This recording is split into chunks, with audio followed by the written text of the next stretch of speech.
Hello friends, খাবারের খাজানায় তোমাদের সকলকে স্বাগত। আজকে আরেকটি ভ্লগ তোমাদের সাথে শেয়ার করছি।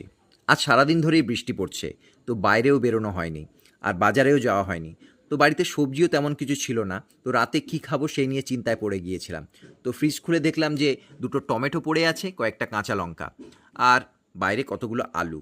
তো ভাবলাম যে সাদা আলুর তরকারি আর পরোটা খাবো। তাই জন্য প্রথমে ময়দা আর আটা মিক্সড করে সেটাকে ভালো করে মেখে লেচি বানিয়ে বেলে তাওয়ায় ভালোভাবে সেঁকে খুব সামান্য পরিমাণ তেল অ্যাড করে বানিয়ে নিলাম পরোটা।